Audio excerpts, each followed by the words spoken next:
Hello, everybody. Welcome. Hello, everybody. Okay. Hello, everybody, and welcome. Welcome to the show. Welcome to another episode of Hashtag show. Seriously, what's going on? I don't know.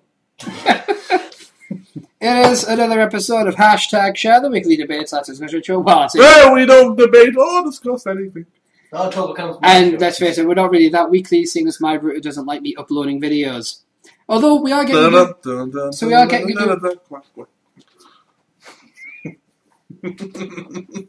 You went quack. Quack, quack. Why quack, quack? I don't know. I always think of more of a duck dance than shooting bats. Only when I do it. Well, you are ducky. We're now past the minute mark of the show. Yes, I am Steve Johnson, the producer of the show, sometimes uploader when the And I'm the Geek King, the Sir Bron of this world, and with me as always is the boss. I'm the guy that... And the Tyrion Lannister of Hashtag Show!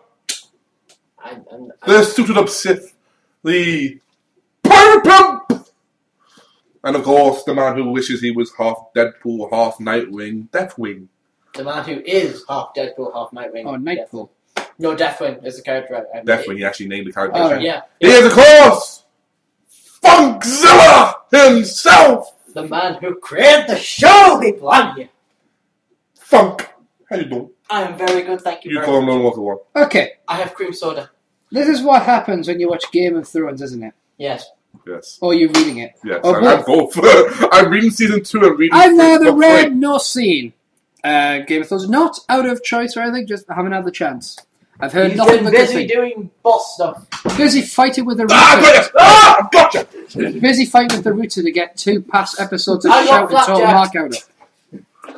But I can do first flapjack, news, actually. we have heard that I've been told Yeah. that we're getting a new router today. So hopefully this shit will be solved once we get this new router. Well, basically, we'll probably... But then what are you going to bitch about? Oh, trust me, I'm not sure things to bitch about, my friend. But yeah, we'll probably get it through BT. Because we can get a reduced broadband deal if we get a new router as well, so we get some money Wow. to cover the bill. So You should be able to do something that's not happened since Monday. what? You replaced the song in my head. Yay! Since Monday, it's been Fandango.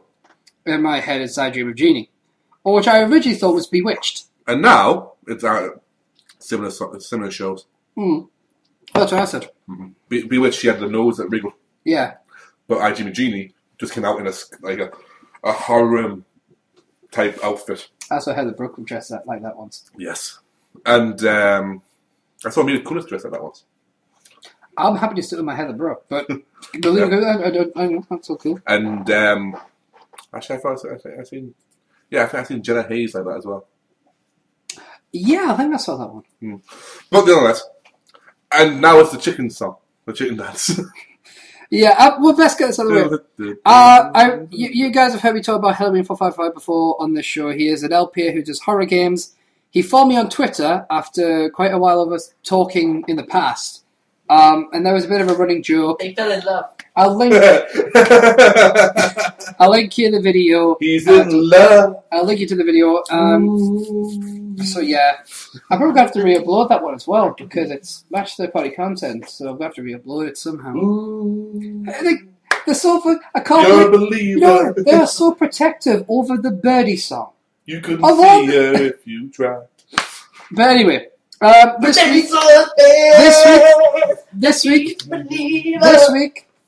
week it's Preach, brother, preach! this week it's my turn to be in charge. It's your turn. So far, you haven't got a single chance to do anything you wanted to do on the show. I know. It's not getting any better. Basically, on this week's show, it's supposed to be my turn. Shut the fuck up! Okay, Pen. Testify, brother. It's supposed to be my turn to be in charge of the show. Like I'm ever in charge of the show. I haven't been in charge of the show since its inception.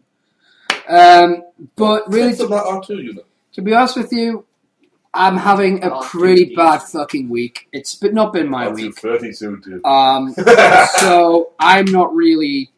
I haven't got really any plans, so it might be a bit of a short show. However, I do have some news to share with you guys. Normally, do I have shoes? Do I have shoes? Yeah, I have shoes. I actually have some pretty nice shoes. These are some boots I bought at Asda. Are you okay, boy? Quite very good. You know, steel toe cap. Very, very nice. You could hear that. You could probably hear Ow! that knocking. Don't kick me! That's a fine shoe, that is a fine I shoe. believe in the steel I code. have two of them as well. That's fantastic. I just got my Ow! wrist crippled. What happened? Don't kick me! I didn't kick you. You just did! Ow! Stop! I believe the steel code! I did, but I can't help it. My other shoe does what it wants. What's wrong with your wrist? Well, it's mainly because it got pounded. I didn't do anything. I've told you, stop fisting the heavy girls. I punched them. Of course we don't, because, you know. I didn't. Hang on. I'm getting changed. What are you doing? Getting in the muffin? No, I'm getting my hoodie. But it's stealing your moments! Anyway, You and your muffin talk! It's in the like past! I said, Did you just say you and your it's- muffin top? But you and Oh, your muffin talk! this has not been my week, so I'm not in the best of moods, to be honest with you. But we're still going to do a show, of course. It just might be a shorter show than usual. But I still have some news for everyone that, you know, if anyone, you know, all two of you that listen to it. I'm not talking about these two. Obviously, Adam will have his, to share once he comes back. And, you know, general fucking around. It's what we do. It's what we like to do. Just like to mess around and all that jazz. I might have some entertainment news that I look. But let's kick off the show as we normally do with Adam's. Why do you take your top off when you put a hoodie on? Well, That's quite a long thing to abbreviate, mate. Can we put it down to tweets of the week? Why? I can work it out and edit.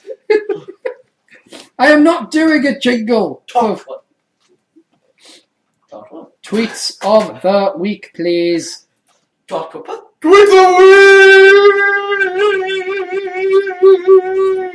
Please. Now. Please! Oh, Stephen. Oh, the pain never ends. Why'd you hit me? To distract you from the other pain. Thanks. I bring you some tweets this week. I would hope so. It's called Tweets of the Week. I bring you. One would imply. I mean, I know the show isn't weekly. Whoever did that left a full handprint on her ass. That is a very lucky hand. Sorry, I'm on Tumblr here. Thank God. I bring you 3 tweets. 2 of them off of the same person. Geek. Can we stop being distracted by Tumblr so we can at least get through the tweets of the fucking week? The world can never stop being distracted by Tumblr. I know, but try. Oh my God, is that what I think it is? Yes! That's bacon, sausage, toast, and an egg in a fucking souffle bowl. I actually saw some Easter eggs made entirely out of bacon. I plan on making them. Can I have boobs? I tell you, why don't you still look at that? Bacon boobs! Okay, the tweets of the week. I bring you the first one from at most famous quotes. There is no failure except in no longer trying, Albert Hubbard. I also bring you from at Biggie Life. Yes! I bring you 2 from this gentleman. No, 2. The first comes from the first is this. I once wished to join Siegfried and Roy in their world famous act. Several years later, I learned the value of not getting what you want. Right. And the second one is, as I sit on this idle bacteria cesspool, often referred to as a plane, I ponder the plastic circle with prongs using pizza. Necessary? Question mark. Yes, it's to keep the cheese off the top of the board. Indeed. Also, this isn't technically a tweet, it's actually a Tumblr post, but I believe I didn't post anything, is it? I believe yesterday was the 88th birthday of the Great Gatsby. I believe it was. So yes, happy birthday, Great Gatsby. Alright, and now I shall cover some news! Yay! So, here we go. Start here. A schoolboy, Nicky Wishart, 12 years old, was told he faced arrest if public disorder ensued an armed... sorry, I'm completely tongue-tied. This has not been my week. Let me start again, because I'm being retarded, as I am prone to do. A schoolboy's Because special, not retarded. Family trait. Schoolboy warned by police over pick-up plan at David Cameron's office. Nicky Wishart, 12 years old, told he would face arrest if a public disorder ensued and armed forces would be present. The mother of a 12-year-old boy criticised Thames Valley Police for taking his son out of lessons because he was planning to picket David Cameron's constituency. Fuck's sake. Constituency. Office, thank you. That's not going to help. Nicky Wishart, a pupil of Bartholomew School, Eynsheim, Oxfordshire, organised the event on Facebook to highlight the plight of his youth centre, which was due to close in March next year due to budget cuts. The protest, which was due to take place today, has attracted over 130 people on Facebook, most of whom are children who use youth centres in Cameron's constituency, Witney. Wishart said that after the school was contacted by anti-terrorist officers, he was taken out of his English class on Tuesday afternoon and interviewed by Thames Valley value officer at the school in the presence of his head of year. During the interview, Wishart says that the officer told him that if any public disorder took place at the event, he would be held responsible and arrested. Speaking to The Guardian, Nicky Wishart said, "In my lesson, a school secretary came and said my head of year wanted to talk to me. She was in her office with a police officer who wanted to talk to me about the protest. He said, if a riot breaks out, we will arrest people, and if anything happens, you will get arrested because you are the organiser. He said, even if I didn't turn up, I would be arrested, and also said that if David Cameron was in, his armed officers would be there, so if anything out of line happens," and then he stopped. Wishart, who described himself as a maths geek, said he was frightened by the encounter. "I was really scared. Normally I'm a confident speaker, but I lost all my confidence. I know how you're feeling. My mum was worried, and I was worried, and I didn't know what to do." Wishart's mother, Virginia Phelps, 41, said, "On Monday, I got a phone call in the afternoon at the school from one of the senior staff members saying, we've had the police here, it's to do with an anti-terrorist group. They've taken an interest in something Nicky's posted on Facebook." So here's the best thing. David Cameron, Yes. our mighty and glorious fucking leader, Fuck the cunt. has decided he is so scared of a 12-year-old boy picketing his constituency that he sent the anti-terrorist group to him. He's fucking 12! Here's the deal. At what stage do we get to the point in morality where it is okay to threaten a 12-year-old child with the might of the armed forces? At what stage have we gotten to the point where we are so scared of, well, the leaders are so scared of their actual people that they feel the need to oppress 12-year-olds by showing as an example what happens to one kid who wants to fight for the youth club where he spends his time? At which stage do we take away all resemblance of childhood in replace to the idea of war among our own people? This is exactly why I hate this country sometimes. You want to send anti-terrorist people to me? Fair enough, I'll tell them straight. And here's the thing. You cannot be doing this to 12-year-old kids. They don't know any better. They just, when something bad happens, you know what they're going to do? They're going to protest about it because they don't like what you're doing. They're going to speak their mind. It's mainly because they haven't been crushed to the corporate masses yet. So don't do it. You jacksies. I bet that would sound great with the Worms theme underneath it. Do-do-do. Or Gael's theme. Who? Gael. No, not Gael. That's a fighting theme. This is a passionate speech theme. Pattern. Well, it's Patton as well, yes. I demand that you give an apology to the 12-year-old boy, and if you don't, well, I'll have to picket you, won't I? I hate to throw out a cliche, but 1984. You know? And here's the thing. It sparked a bigger protest. But yeah. If you need proof that David Cameron cannot work as a Prime Minister or government leader, look at this. He sent anti-terrorist groups to threaten a 12-year-old with the armed forces for a protest, which then caused, rightfully so, a bigger fucking protest. I believe he might have heard the myth that if you have a fire, you light a bigger fire next to it. I suppose it's so positive news. Spy claims that Kim Jong-un is struggling to control the North Korean army. A former North Korean spy has claimed that Pyongyang's threats of military action are a sign that Kim Jong-un is struggling to control his armed forces. Kim Hyung-hee, how come I can pronounce these fine, but constituency, I can't? You know what they need to do? What? They need to take him out. Please don't hurt me. They need to take him out of his English lesson and have the nice man from the anti-terrorist group have a word with him and threaten him with the actual armed forces. But Kim Hyun-hee, who bombed a South Korean airliner in 1987 on the orders of Kim Jong-un's father, Kim Jong-il, killing 115 people, said the young Kim is still attempting to consolidate his leadership following his father's death in 2011. Miss Kim planted the bomb during a stopover in the Gulf, but was caught with a colleague in Bahrain as they tried to flee using fake Japanese passports. They both ate their pioneer-issue cyanide capsules. The man instantly died, but she somehow survived. Miss Kim was sent to Seoul and was eventually pardoned after confessing, although she admitted to ABC that she now lives in constant fear of assassins from the north tracking her down.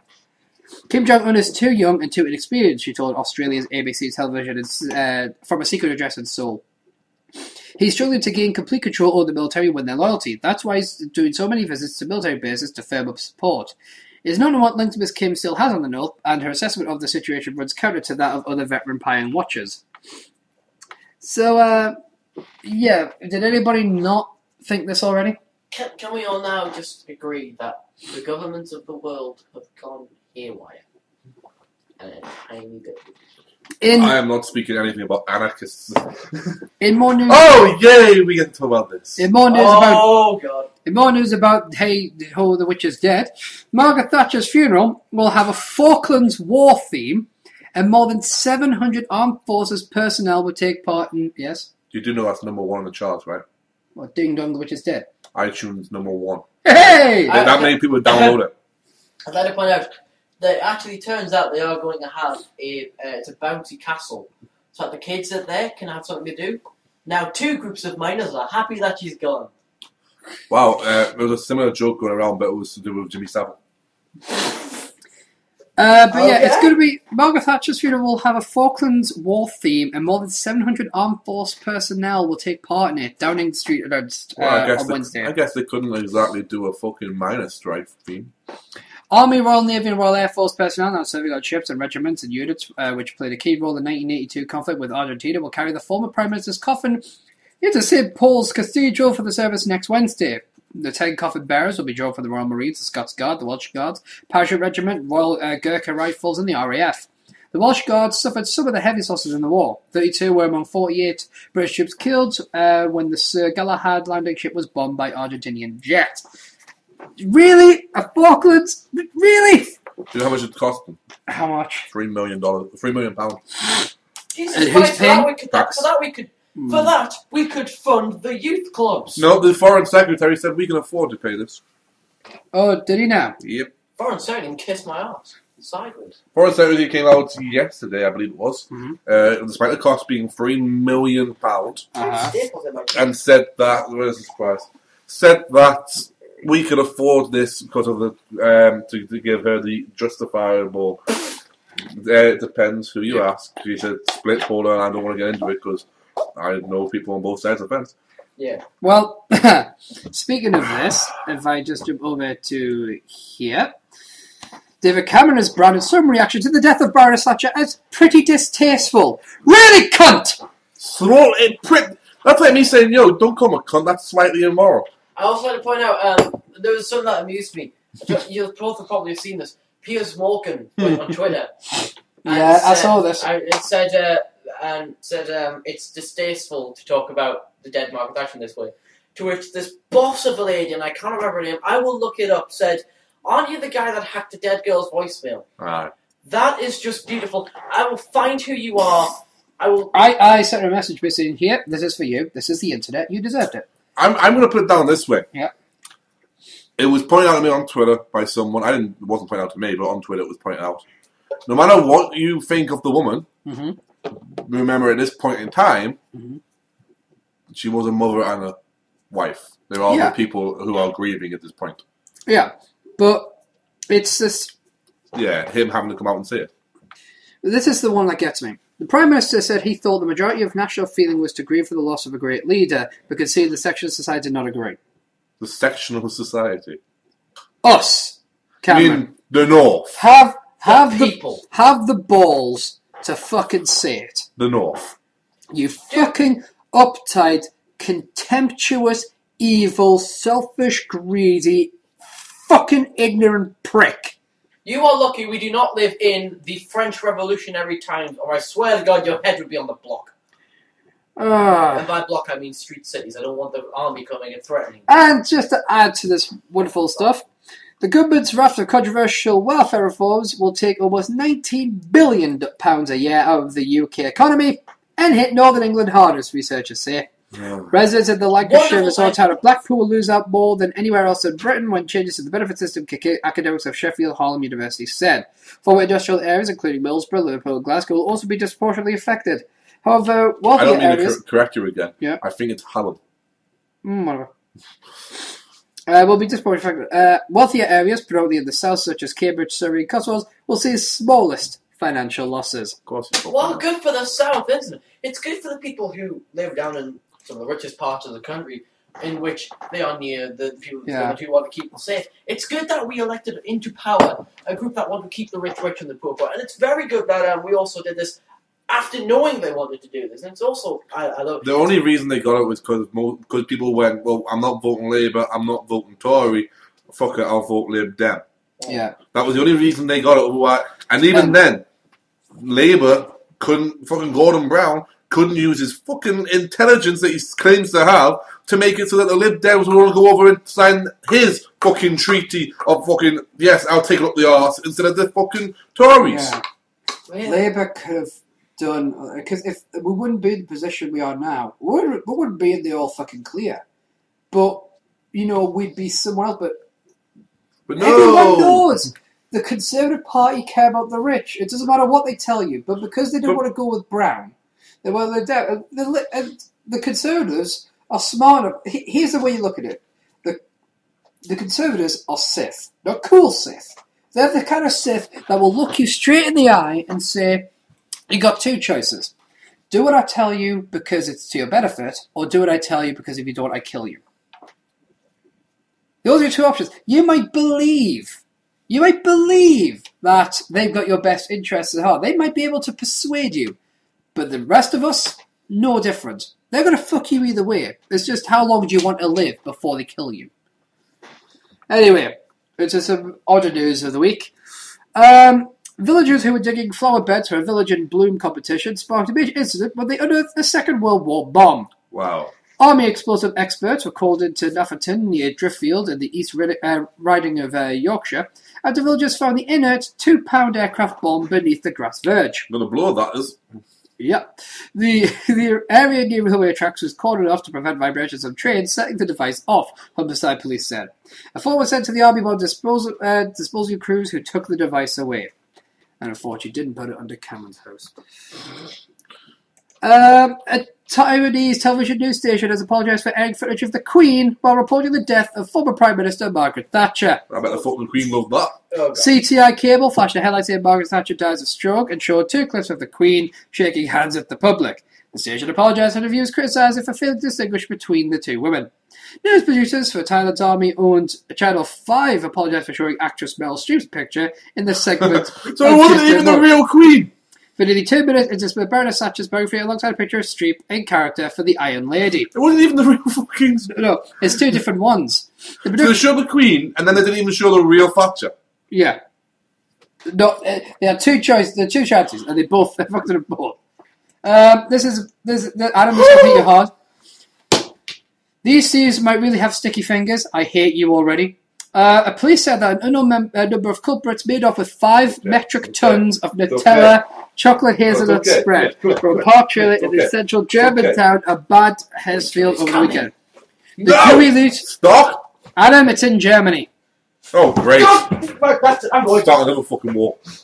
The gooey loot is worth an estimated £13,600. Right. German news agency DPA reported that the thieves had previously stolen a load of energy drinks from the same location. It's a D&D game! It's basically a guy sitting there going, I want some Nutella and some energy. Another food-related news. A Willy Wonka-style discovery could lead to skinny chocolate bars being made with fruit juice instead of fat. Fuck that shit. Scientists at the University of Warwick have come up with a way to cut half the fat from the confectionery while retaining its chocolatey feel. Nobody wants it. The secret is juice in the form of micro bubbles that preserve a texture that is firm to bite yet melts in the mouth. Juice your own micro bubbles. Lead researcher Dr. Stefan Bond said, "We've established that chemistry is the starting point for healthier chocolate confectionery." Bond? Bon? You mean as in bonbon? The French for sweet? This approach maintains that things that make chocolate chocolatey, but with fruit juice instead of fat. Now, their illustrious leader. Now we're hoping the food industry will take the next steps. Give me that. Ugh. Nobody wants fucking healthy chocolate. A war mascot monkey who died 70 years ago in a suspected booze-fueled army lockdown in the Irish Republic has been immortalised. A statue of Tojo the monkey was erected in Clonkilty, West Cork, where he and the US Air Force crew made an emergency landing in a warplane in 1943. A plaque marking the site at White Marshes was also unveiled as the anniversary of the local legend was celebrated. Dino O'Donovan, who runs O'Donovan's Hotel, where Tojo was buried, said his arrival in time in Clonkilty is one of the town's most loved historical tales. So they made a statue of a monkey that landed in Ireland. Yes. Whereas, so is that like what the monkey hangers did in Hartlepool? Sure. Just different. They didn't hang the fuckers. I have no idea. Never heard of Hartlepool? Never heard of Hartlepool. Hartlepool, that's what they're called for people from Hartlepool, monkey hangers? Like smoggies and matins. No, insults. Right. Okay. Fat oil and build-ups and drains will soon be powering what will be the world's biggest fat-fueled power station in Britain. And it will tackle the ongoing problem of fatbergs in sewers. The grease will be fed into the power station at Beckton in East London and is set to produce 130 gigawatt hours a year of renewable electricity, enough to run 39,000 average-sized homes, according to Thames Water. Or if you want to go back in time. No, that's 1.8. That's 1.81. 1.21, yeah. I don't compare many to lorry. The water company has agreed to buy 75 gigawatts of this output to run Beckton sewage works. It's 88 miles an hour. Which serves 3.5 million people in the nearby dissolution plant, which is operated in times of drought or other emergencies. The remaining power will be sold on the National Energy Supply Grid. The plant is developed and run by 2OC and financed by consortium led by Icon Infrastructure. Thames Water is also committed to provide at least half of the fuel the generator requires to run in the form of 30 tons a day of fat, oil and grease, enough to fill a 6-metre long shipping container. This would otherwise clog up. Long ship for you. Yeah, that would otherwise clog up London's sewers. I would also this is in the south. Mm-hmm. Leftover low-grade cooking oil and fat would be collected from food outlets and manufacturers. Solidified grease, such as from lamb and chicken, will be harvested from fat traps in restaurant kitchens and form pitch points around the capital sewer network. The rest of the power plant's fuel will come from waste vegetable oils and tallow. Andrew Mercer, chief executive of 2OC, said, "This is good for us, the environment, Thames Water and its customers. Our renewable power and heat from waste oils and fats is fully sustainable. When Thames Water doesn't need our output, it will be made available to the grid, meaning that power will be sourced, generated and used in London by Londoners." Fuck you. I think this is a very anti-South episode. Oh, yeah. We should declare war on the South. It'd be nice if we could be independent. It's like, can we have some fucking... let's just take your money and we'll become independent. Never mind Scotland. Let's have the entire North. Maybe no. We should talk the Scots. We should talk the Scots. We should talk the rest of them and say, look, should we just make the South completely separate? King of the North! Well, let's make the South completely fucking separate. Wait up, hell! Is it right? No. We want no part in this. At this point, selling to America is almost a good idea. At this point, I'm happy to live in Tumblr. IKEA has withdrawn 17,000 portions of mousse lasagna from its home furnishing stores in Europe after traces of pork were found in a batch tested in Belgium. IKEA spokeswoman Tina Cardam said the product had only been on sale for a month when it was pulled off the shelves on March 22nd. The company didn't announce the withdrawal publicly until Swedish newspaper Svenska Dagbladet wrote about it. Ms. Cardam said the company found out on Friday that a follow-up test in Belgium confirmed the lasagna contained 1.6% pork. She said, "We have more information now. That's why we choose to inform now." What I was saying... So, they were called mousse lasagna? Yeah. Because it had pork in it? Yes. Wait a minute. You can get mousse lasagna? Yes. Can we just for a second... I want mousse lasagna. Can we just for a second... They took away good food because it had pork, a socially accepted meat, in it. Not to the Jews. Fair enough. On the nose. It's not kosher. It's not kosher. So. It's not kosher, yeah. But here's the thing. What's bacon made out of? Glory. Cocktails. Blowjobs. Pork, you idiots. Some pig. Well, so essentially, if you go around claiming bacon's made out of blowjobs, you are a pig. But... Okay, I'm very happy with this post. It's the host of Scarlett Johansson, Lucy Liu, Rachel Miner, and Kat Dennings. And a partridge in a pear tree. Oh! Right. Anywho. The US Space Agency is planning for a robotic spaceship to capture a small asteroid and park it near the moon for astronauts to explore, a top senator disclosed. You just know that if this crashes, there's going to be one douchebag who goes, women drivers. The plan would speed up by 4 years the existing mission to land astronauts on an asteroid by bringing the space rock closer to Earth, Senator Bill Nelson said.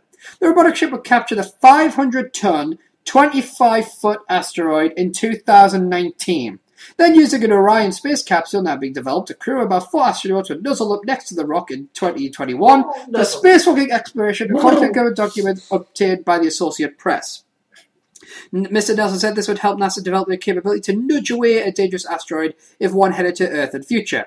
It would be training for a future mission to send astronauts to Mars in 2030s, he said. Mr. Nelson, chairman of the Senate Science and Space Subcommittee, said President Barack Obama is putting $100 million in planning money for accelerated asteroid mission in 2014 budget that comes out next week. The money would be used to find the right small asteroid. It sounds so cute, like they're going to nuzzle up to it and nudge it gently. Basically, they're going to spoon an asteroid. An Iowa museum says an employee hid an African leopard tortoise, which had been presumed stolen in an elevator after finding the 18-pound reptile trapped behind paneling in her enclosure. The National Mississippi River Museum and Aquarium in Dubuque, said the employee's bizarre move was a misguided... Sure, whatever. So the employee's bizarre move was a misguided attempt to prevent further embarrassment after officials announced that they believed the tortoise, named Cashew, had been taken as a prank. Cashew was discovered in the elevator on Thursday, and officials said they were guessing that the regretful thief had smuggled her back inside. But museum president Jerry Ensler said the employee had actually found Cashew sometime earlier, wedged behind a wall panel. The employee then put him in the elevator to keep up the impression she had been stolen. Mr. Ensler said the employee will be reprimanded for the deception. I could go for some cashew chicken right now. I do apologise. And finally, a heinous act. You've heard of stealing candy from a baby. But a 72-year-old gambling addict stole an iPhone from a baby in a pushchair because he was in debt to loan sharks. Good, the baby shouldn't have an iPhone. Police released CCTV images of the shocking theft when it emerged that the iPhone was snatched from a 20-month-old girl while she was using it to watch an episode of Barney the Dinosaur while her mum shopped. Kenneth Fletcher of Kremlin Drive, Liverpool, was jailed for 42 weeks for a string of thefts in which he was She didn't actually have the iPhone herself, it was just she'd been told to watch it. Welcome to the real world, jackass. Kenneth Fletcher was jailed for 42 weeks for a string of thefts in which he also targeted vulnerable elderly people. Sentencing him, Helen Bennett, chairman of the bench of Sefton Magistrates Court, said, "We have decided to send you directly to custody because you're a perpetual offender and you have a long and enviable record of similar crimes." So this is the gang. See, I think Geek has an opinion. Yes, Geek? I know that, you know that gift you've got, Emma Watson? Yeah. I know what it's from now. Okay. It's called The Bling Ring. Indeed. It's a new film that's coming out. Yes, as well as they keep stealing shit. From Sofia Coppola. Yes. It's a good... check out the trailer. Okay, I will. I'd like to see a Coppola feel. Now those were the news items of the week. So. Indeed. Moving on. Like I said, I haven't got a lot planned for this week's show. It's probably going to be a shorter show than usual. However, what was it? You said check out... I didn't mean right now! We have a show to do. Can't be professional. You said check out the trailer. Not right now! But come on, I had the trailer. I don't care! What? Look, well, Geek. I'm willing to do a very, very short show. Oh, I have entertainment news. Wow. Imagine you saved yourself. A beating. Yeah, so, Geek, you have entertainment news, perhaps? Comic book news. Okay. DC reveals transgender character in Batgirl 19. This is reported by Newsarama contributor Vanessa Rogers. Right. Readers found out in this week's issue of Batgirl that Barbara Gordon, who has a roommate named Alicia, who is transgender. And according to DC Comics statement, it's to Wire. It's the first openly transgender character in a mainstream superhero comic, which is what I believe as well, like as far as my knowledge goes. There's some in other more mature comics, but they're not so much mainstream or superhero.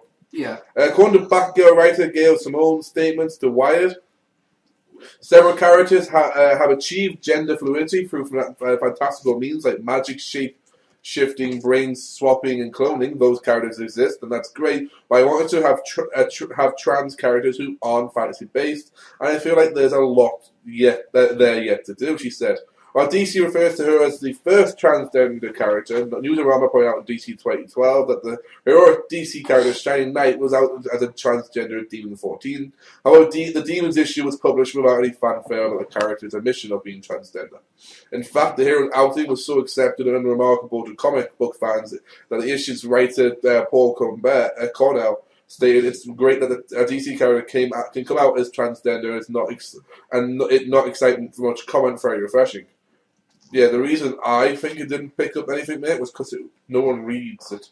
But it would be nice to think that it was because people didn't care. Yeah. It's like that quote you reposted on Tumblr. When somebody asked a comic book writer, why do you keep creating... It was a sci-fi writer. So why do you keep creating these strong characters? Because you keep asking me that question. Strong female characters. Yeah. You keep asking me that question. So it's like... It'd be nice. Yeah, Joss Whedon. So it'd be nice to like have something like that. Well, that's the thing.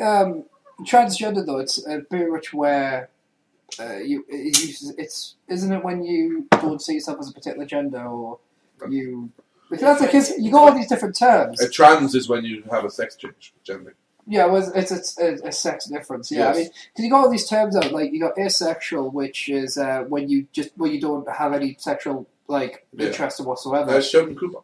Yeah, as an example of mainstream character. Yeah, because the thing is, who's portrayed as asexual. Yeah, I have a lot of friends who claim that this, that, and each other, and like a handful of them are. Pansexual is where gender doesn't mean anything. Yeah, it's not that it's not an issue. It literally is nothing. It's on top of that, you have obviously bi, lesbian, and gay. Yeah, I mean. Because that's the thing, isn't it? Because I think it's like transgender is when you see yourself as is it when you see yourself as either gender you are, or is it when you don't see yourself? I believe it's when you believe you've I might as well. you were born in the wrong body. When you have when you don't see yourself as either or, it's called androgyny. All right. Getting all up in our technical shit. Yeah. Yeah, boy. Okay, so the definition. So I'm right. I'm looking up the definition. I'm going to GLAAD. GLaDOS. What's transgender? Something you meat bags do. There's no sense crying over it. A transgender is an umbrella term often used to refer to people whose gender identity differs from their sign, sex, and birth. So they. So there you go. In other news. Yeah. We've a report from the entire Newsarama staff. September 2013 is Villains Month at DC Comics. Ooh. The collected editions blog found a curious listing Wednesday in a trade and hardcover preview for DC Comics, thanks to a retailer friend. DC and other publishers routinely send these out months or seasons ahead of release to give retailers proper preparation time for major and sometimes expensive hardcover titles. As a result, before any announcement by the publisher, their 2013 plans have been leaked. Villain Month.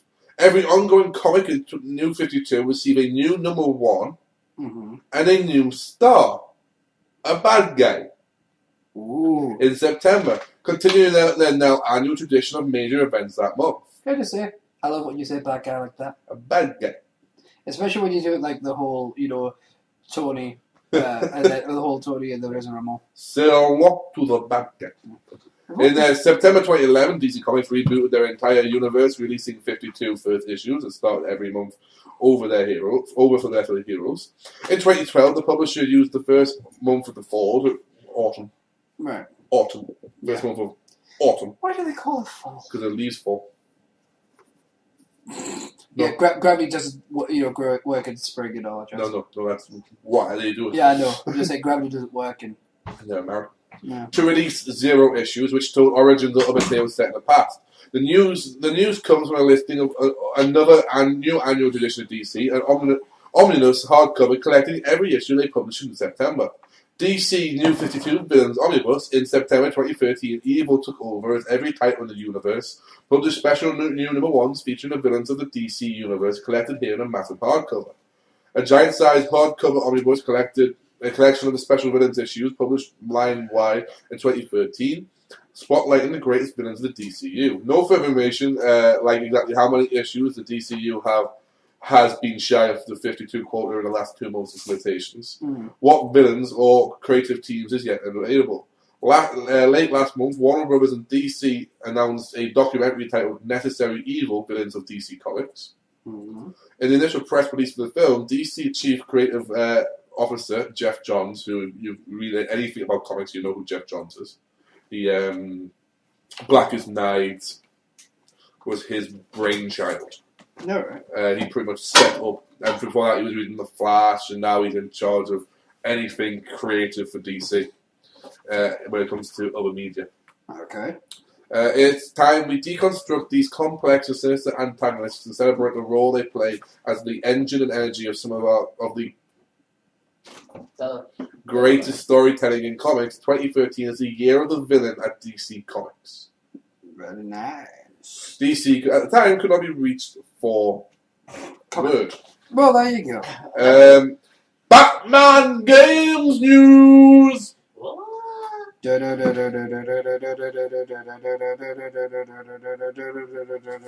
Sorry, let's skip. Lucas Siegel from Newsarama, the Newsarama editor, proclaims Batman Arkham Origins games plural. Yes. And surprise villain. Warner Brothers Interactive Entertainment announced via Game Informer today that the next Batman game goes back to the beginning with Batman Arkham Origins. The award-winning game series continues, this time set in the past with a younger Batman encountering villains for the various foes for the very first time. The cover to the Game Informer also reveals a villain entering the game series for the first time, Deathstroke, the lethal assassin commonly associated with the Green Arrow and the Teen Titans, who has appeared on both the latter's cartoon and the former's current live-action series. Deathstroke's leads 8 of the best assassins in the world in an attack on the new vigilante Batman on Christmas Eve, as revealed in the first trailer. The game is developed by not by original developer Rocksteady Studios, but by WBIE or Warner Brothers Games Montreal, though they are still using the modified Unreal Engine developed by for the first 2 games in the series. Eric Holmes is creative director of those Stranger the Comics, having written a Transformers miniseries for IDW, and worked on the Incredible Hulk Ultimate Destruction game and prototype games. Simultaneous to the console release of Batman Origins on PS3, Xbox 360, Wii U, and PC, and presumably next-gen consoles upon their release. A separate game, Batman Arkham Origins Blackgate, will come out on 3DS and Vita portable consoles. The game, developed by Amateur Studios, takes place directly after the console game and is said to be a 2.5D Metroid-style exploration game format by GI. The first trailer can be found on Newsarama, and Game Informer's coverage follows after the trailer. You can find it on the YouTube channel. Okay. Apple bans Saga 12. Now, this was originally reported, has been since then updated. Okay. Just 1 minute. As it goes through. Just looking this shit up, my friends. Just reloading. Yeah. But I mean, it's interesting. These Batman games are coming out. If I had a console to play them on, that'd be awesome. But yeah, do we know what consoles are coming out on? Or yeah, Xbox 360, PlayStation 3, Wii U, and PC. Oh, good. That PC can be used for something. And it can also be. It will probably be next gen as well. Yeah, that's good. And the second game will take place on that one. That one. 3DS and Wii U. That's why we shouldn't let Indian tribes, name these kinds of games.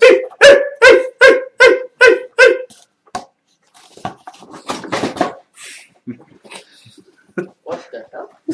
So, right. Yes. Apple's banned this week's Saga 12, the latest issue of the comic book Saga, Due to what writer Brian K. Vaughan dubs 2 postage stamp-sized images of gay sex. In a statement released through Saga co-creating artist Fiona Staples' Tumblr, Vaughan disclosed that Apple isn't allowing sales of the issue through any iOS apps. The issue will be still on sale through Comixology's web store and can be then synced to the iOS device. As the digital Jack Swagger's taking over me body. As the digital distributor stated on Twitter, right. This is a drag, especially because our book has featured what I would consider much more graphic imagery in the past, but there you go, Vaughan wrote. Yes. Fiona and I could always edit the images in question, but everything we put into that book is there to advance our story, not just to shock or titillate, so we're not changing shit. Past images of Saga have also featured graphic sex scenes, but as stated by Image's PR and marketing director Jennifer de Guzman on the comments section of The Beat. There was sex in earlier issues, but no genitalia shown. A preview of the issue on CRB revealed the panels in question, which feature a man giving oral sex to another man and a subsequent depiction of ejaculation, both displayed on Prince Robot 4's screen. Anyway, special thanks to Eric Stevenson and everyone at Image for supporting our decision and for always being so supportive of creators. Vaughan's statement continued. Sorry again to readers for the inconvenience, but I hope everyone will be able to find an issue that Fiona and I are particularly proud of. So that's what he had to say.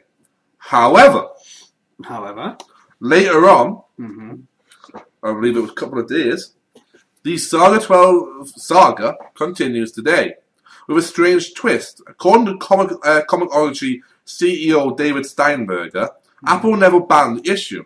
Comixology actually never submitted it to the company for approval at all. In a statement on the Comixology blog, that's maybe that would help. That's the Iron Brew talking. Steinberger had this to say. To our customers... I go insultingly Jew when they make Steinberger. Yeah. Customers, I must use his message. To our customers, in the last 24 hours, there has been a lot of chatter about Apple banning Saga 12 from our comics app on the Apple App Store. Try saying that 5 times when you're drunk. Due to their dictations of gay sex. This is simply not true, and we'd like to clarify.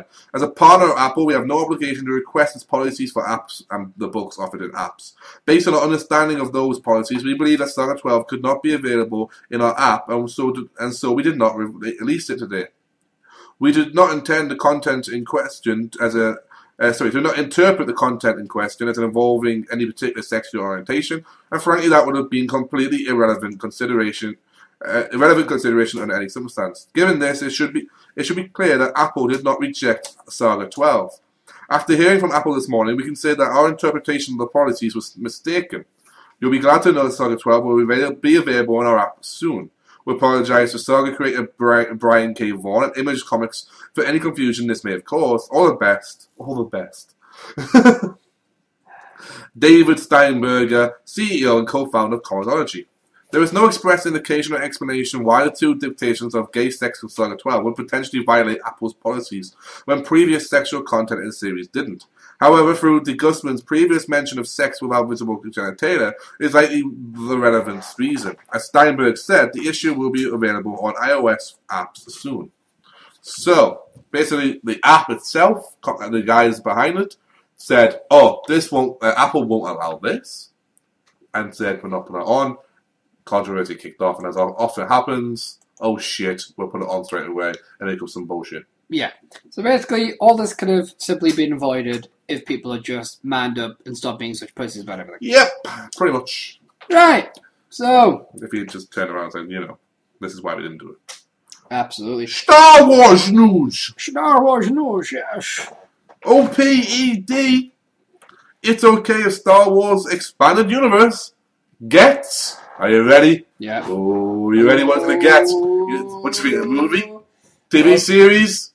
Game, maybe? I think it. What are you thinking? I think it begins with a C.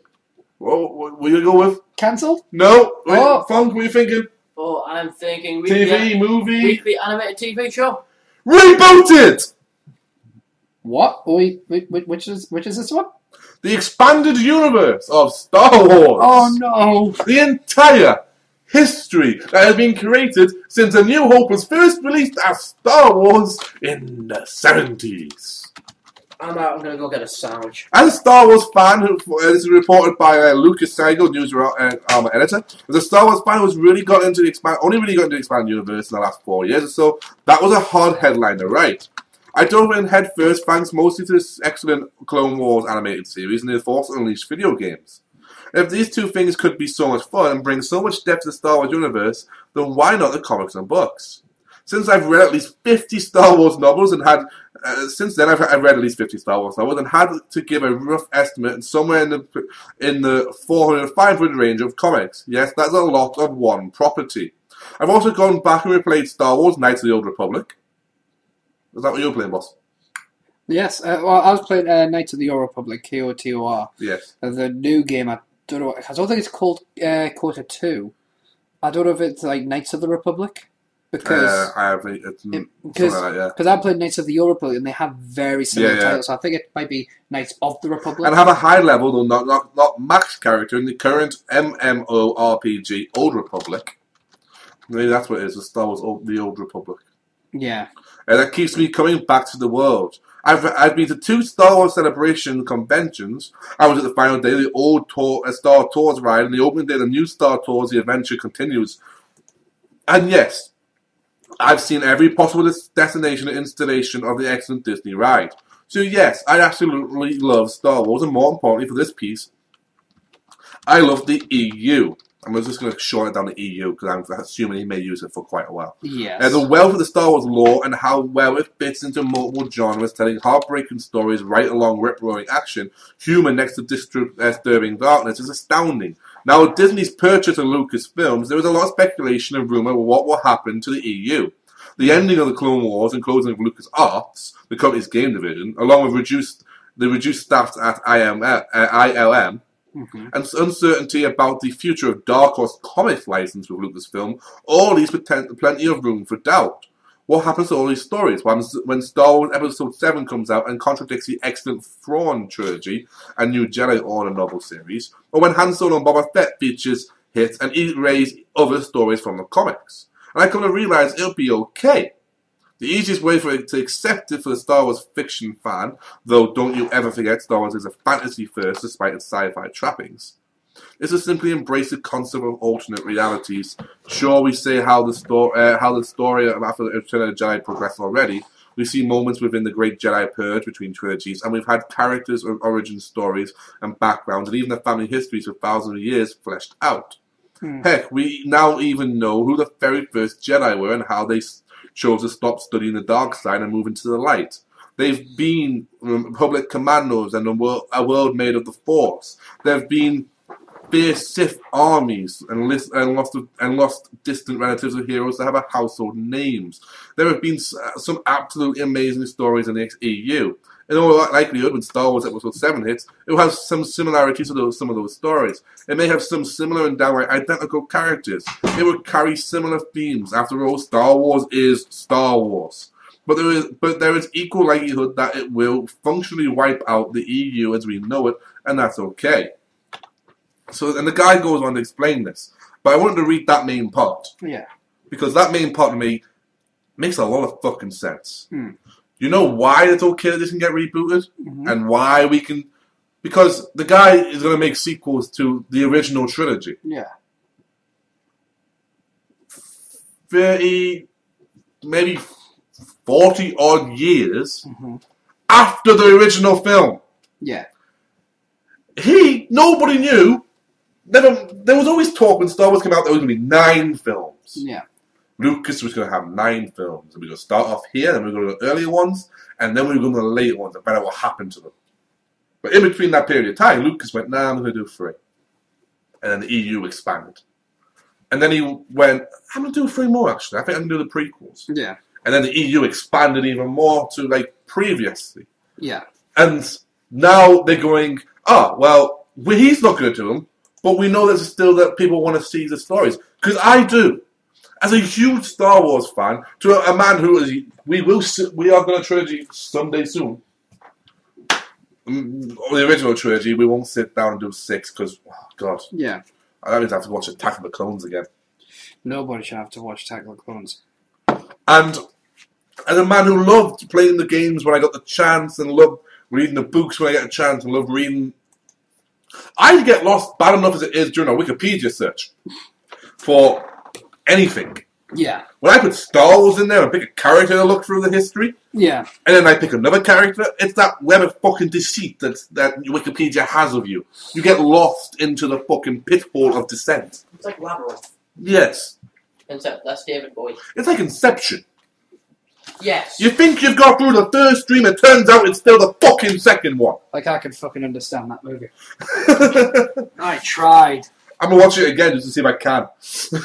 I figured out the ending, though, thanks to the help of the wonderful Tumblr community. I didn't know. Oh, I didn't have to do that. My last told me. I just couldn't understand a thing that was going on. It might be because I was watching it on a plane and all that shit. Maybe. I was just like, oh, God, what is this movie? But here's the thing. We are so worried about they're going to ruin this, they're going to ruin that. Do you know what they've got to do? They've got to ruin the EU. Yeah. So that he has a chance of going, well, listen, I want to tell this story, and without the world going, you can't, whoa, you can't. The Fallen Trilogy said that. Yeah? The Fallen Trilogy was wrote 20 years ago. Well, here's the thing, though, right? The guy, this guy in making the movie? Or J.J. Abrams says, so he's making the movies. But he's talking about, like, well, these are going to get rebooted because he's doing these movies, right? He's never mentioned it once. Yeah. But that's the thing. It's like, people are like, oh my God. But there has to be some assumption that will happen. Sorry, 3 words. Not his problem. Mm-hmm. At the end of the day, the expanded universe, for whatever it is, it's set for the movies. If new movies come out, not his fucking problem. I'll tell you what, right? Here's the thing. And J.J. Abrams, right? He went on to he made Super 8. Yes. He made the current franchise that is Star Trek is his movies. Yes. And now he's taking over Star Wars. He controls space. Yes. He controls a lot of fucking time and space in galaxies. Maybe he's a Sith. Right? The guy is also a huge fan. Mm-hmm. That was willing when they went to many a fucking director and asked, would you do a Star Wars film? Who turned around and goes, oh, I'm not touching Star Wars. Yeah. Because as a fan of Star Wars, you do one thing wrong, there's a convention waiting for you. Mm-hmm. You change the slightest character or bring in a Jar Jar Binks-like character, there's a convention waiting for you. You realise the Geneva Convention. No, that's what protects he you. could become the most popular person in all of geekdom if he includes one scene where Jar Jar Binks' head is on a spike. They don't even have to do that. Jar Jar doesn't deserve that. Jar Jar just needs to be this is the home planet of Naboo. Wasn't there a senator called Jar Jar, shut your fucking mouth? We killed him a long time ago. We don't talk about that. Isn't this where Padme, Amidala? Shut the fuck up, he's right there! That's his mom! Dude! I'd hit that. Dude! Of course, I am thinking more of a Kevin Smith Star Wars, or just them sitting going, shit, I'd hit the fuck out of that. I don't know, man. I don't know. Oh, look, there's fighting over there. Yeah, I know. I'll go over here. Kevin Smith has said himself, it would just be 2 dudes talking if he had to control the Star Wars film. Yeah. But they've got to happen. And finally, my last piece of news is he's done it again. Which one? Bryan Singer. I don't know. He's tweeted a picture again of X-Men. Dear. If there is any lingering doubts concerning when the past time period of 2014's X-Men Days of Future Past takes place, Director Bryan Singer's latest tweet should clear them up. Tuesday afternoon, Singer tweeted what appears to be a prop from the in-production film. To your right, sorry. That's just what I'm reading. I shouldn't have said that. Yeah, it's okay. A CIA report on Charles Xavier's Oxford thesis on human genetic mutation. The kicker. The date on the bottom left, 1973. Seeming conclusive confirmation that the day's time period starring a young version of heroes, most notably McAvoy and Fassbender, will be 73, 11 years after First Class. Huh. The last week's Singer tweeted what appeared to be an image from Days of Future Past Beast. Mm-hmm. where he's quite modified. It looks at like a combination of Kelsey Grammer's Beast from X-Men 3, The Last Stand, and Days of Future Past. What's his fucking name? He was in Nicholas Hoult. Right. Nicholas Hoult. I couldn't help you there. I know you couldn't. I would be upset if someone has. But yeah, so he's getting there. I'm excited about this film, mainly because it's an X-Men film, so fuck the haters. Oh, yeah. There'll be a lot of them. Oh, why has he done that? Why has he done this? Because he can't. Obviously, they go and just fuck off and die. You can't get Not that was directed to anyone that we know. Continuity counts for something. Fuck off and die. Nothing wrong with reboots, as long as it's working on. Can't you just, is it a sequel or a reboot? Can't they make their mind up? Why don't you just fuck off and die? Yeah. This is kind of a running theme going to that. But that's some big news. Some excellent news there. Yes, I find I'm but, good. You know, I'm good. I was going back to something you said before in that article. You're quite right about the Star Wars thing. Yeah. It is fantasy. I mean, it's a fantasy set within a kind of like a sci-fi world, but it's kind of like, I suppose the best way I'd explain it is, if you see a person reading a comic book on an iPad, you know what he is? He's a geek with a nerd's gadget. He's me, dude. Yeah, but you're not a nerd. You're a geek. I'm a nerd because I'm into this techno shit, right? But I'm not really geek because he's a nerd fighter. Because I'm not. I mean, you woke up. I play. On a show that you record. Yeah, the show that I made. But it's like the show that I made. That I made. That's Bane getting his toe stepped on. No, Bertrand, that's Bane. You know how he was moulded by the Dark? Yes. Before he was completely compatible with it, he kept bumping into tables with his shins. Me mate. I'm going to make a sandwich. But yeah, I mean, it's quite important distinction to make that one. It's the same as in Game of Thrones. Yeah. People call it like a medieval wrong. They call it medieval story, don't they? Yeah. But it's not. It's a fantasy one. Yeah. Just because it looks like dragons and it's dragons and there's fights and there's all these animals. It's like exactly when was the last time you saw fucking dragons? It's like a historical medieval novel. No, it's not. It's a fantasy epic. The guy who wrote them says it's a fantasy epic. Not just that, but if you look how everything is sorted in that, and then look back at fucking history, I think you find the two don't correlate, my dear friend. There was no House of Stark. Yeah. Unfortunately for you, I'm afraid that continuity in history is not on your side. Especially... Pop quiz! What's the words of the House of Stark? Winter is coming. Good boy. Lannister? See, trick. There's one that is perceived to be the actual words. Okay, then which one is the perceived words? The perceived words are Lannister always pays his debts. And the true words? The true words. Oh, I remember the short. It's love before G before. Always Coca-Cola. But that's a different house. That's a different house. Because Bronn kept going through all the different houses. Yeah. And he never actually got to the Lannister one. Because he was asked what Lannister was, and then he said Lannister was pays his debts. I went, no, those are the perceived words. And he just went, I'm going to go off in a rant and talk about love and family and how his mother left and all. And I don't know Lannister was just yet. Although I imagine it's something douchey. Hear me roar. Oh yeah, because they're lions, aren't they? House of Baratheon? Ugh. No. No, what? Ours is the Fury. Oh, damn it, I knew that one as well. House of Targaryen? The blood, that is my blood or something like that. Fire and Blood. I haven't read or seen any Game of Thrones. House of Tully? Feck. That is the family love before duty. Family Duty Honour. Family duty honour, yes. Family comes from George duty, doesn't it? Yes, then why is my mother left? Because she's a queen! Okay. What's the sigil for the House of Baratheon? Deer thing. A stag. Stag, yeah. Stag do. Any more than that? Do you want colours? Yes, that's the sigil. Yellow, black, and brownish stag. Black stag, but I'll give you that. Fair enough.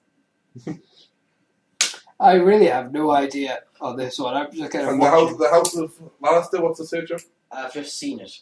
House of Stark, then. House of Stark is the direwolf. Mm-hmm. And I believe it's grey and black. Correct. Don't look at me for contribution. I'm good. The pop quiz. It's meant to be poppy and quizzy. Yeah, well, that's good. I'm just kind of like, I can't help It's alright, when this is over, I'll go on to a rant mode. Oh, good. Which is why I'm getting my shoes. I can always make food after this record. Oh, bolognese. I can make bolognese after this record. I might do that. Fuck the films! Yes, we're going to continue our quarters. No. What round? Attack my. I will do this first then. And then We thought you meant after this, as in after recording. No. I'll close the show with a rant. Don't you always? Yeah, it was. Yes. Yeah, Yeah. I was giggling so much I couldn't even get round to reblogging it. But okay, we got up to, I think it was the 20s. Jazz Age. Cool. Yes. We got to. fucking jazz it. 20s was the Jazz Age. We actually did up to 28. So we're actually up to 27. Oh, yeah. So we're all going to try. Midnight Cowboy. So we got Midnight Cowboy, which I like because this is an improvised line. Ratzel Rizzo, played by Dustin Hoffman. I'll try him out, okay. I'm walking here! You've got water in your ear? I like that. It's always a lovely sensation when you get it out. What you don't see is Steven just gave me middle fingers. Who's going to try that one next? Oh, yeah. I'm closing the window. Lively, man! I'm walking here! And Adam? I just punched the. That was just a funny voice. Yeah. Just a I'm walking here. I wanted to be Chrissy the Clown, but I didn't want to hurt his ears without a warning. I wanted to warn him first. Next one, Lady Lou, played by Mae West. She done him wrong. Don't know that. Why you come and see me sometime? It was the Optimus Quote one. Why you come up sometime and see me? Anyone? Why don't you come up sometime and see me? You guys are going to have to come close to the microphone because when you do that, it's quiet. I refuse. Okay, what we all know, Rod Tidwell, played by Cuba Gooding Jr., Jerry Maguire. Come on. Show me the money!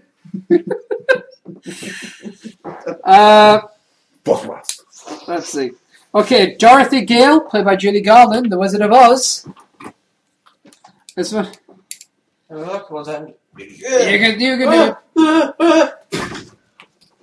You know. Oh. Right, I'm okay. Yes. There's no place like home. That's just me making a weird noise with my. Yeah, I guess. With my throat. Dad, stop it. There's no place like home. I'd like to do it in one of my other impressions. Oh, fuck. Up next, James Bond, played by Sean Connery and Dr. No. Bond. James Bond. You know. I'm punching now. My name is Bond. We've killed Steven. Oh, dear. You know, I can breathe and stuff. It's just. I mean, no disrespect by this impression, but it's what I can think of right now. Oh, Bond, James Bond. Paul Bearer. Hannibal Lecter, played by Anthony Hopkins in Silence of the Lambs. Alright. One time, I was in bed, and a sensor taker was trying to test me. I ate liver with some fava beans and a nice Chianti. A census taker once had tried to test me. I ate his liver with some fava beans and a nice Chianti. See, let's get the fuck out of him, right? To me, I kept thinking you were on pause. The funny thing was, it was fine up to the end when he went flap, because to me that sounded like flap. Flap. Hold on. Okay. Snape is massaging his wand. A census taker once tried to test me. I ate his liver. With some fava beans and a nice Chianti. Rick Blaine, played by Humphrey Bogart from Casablanca. I think this is the beginning of a beautiful friendship. I'm going to try this. Louis, I think this is the beginning of a beautiful friendship. I'm going to try this one, and you might want to cover your ears, because this always hurts you. Yeah. I'm mad as hell, and I'm not going to take it anymore! Nice. Thank you. Done! You got, nobody really knows that one. Made it, Matt. Top of the world. Citizen Kane, Rosebud. Rosebud. Rosebud. Virgil Tibbs, Sidney Poitier from In the Heat of the Night. They call me Mr.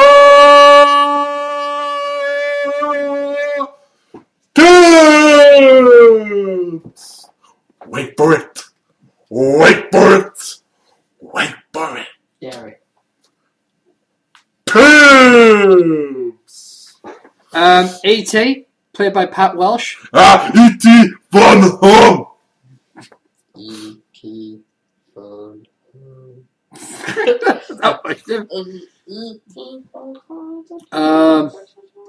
Jennifer Cavallari Barrett, played by Ali McGraw in Love Story. What?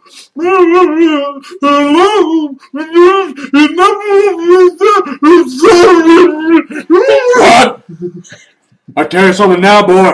Love means never having to say you're sorry. What? I said you never have to say sorry. I'm sorry. You don't need my forgiveness. You don't need an apology. I do not need your forgiveness, you son of a bitch. I like when he said, I do not need I do not you! Don't do it. You're correcting my grammar. Yeah. You're correcting how I speak. Yeah. You're correcting the way I talk. Yeah. My limbo. Yes. I will kick your ass. I will stomp a mud hole in you, and I'll walk it dry. That's just greatly impractical of you. You're questioning my methods, Yes. my practicality, Yes. my pragmatism. Yes. You're saying that I am not kicking your ass in the correct way. Oh.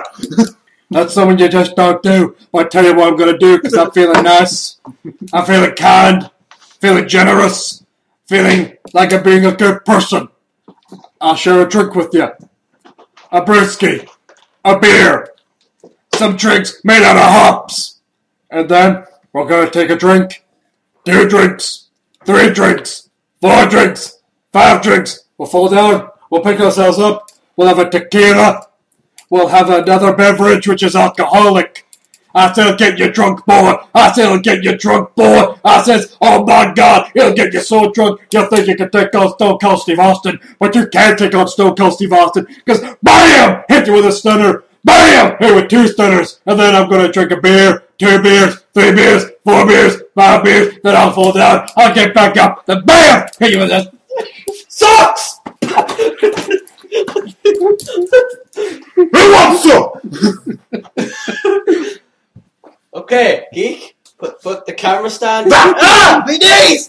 He got my knees! So you were a horse until you took a microphone stand to the neck.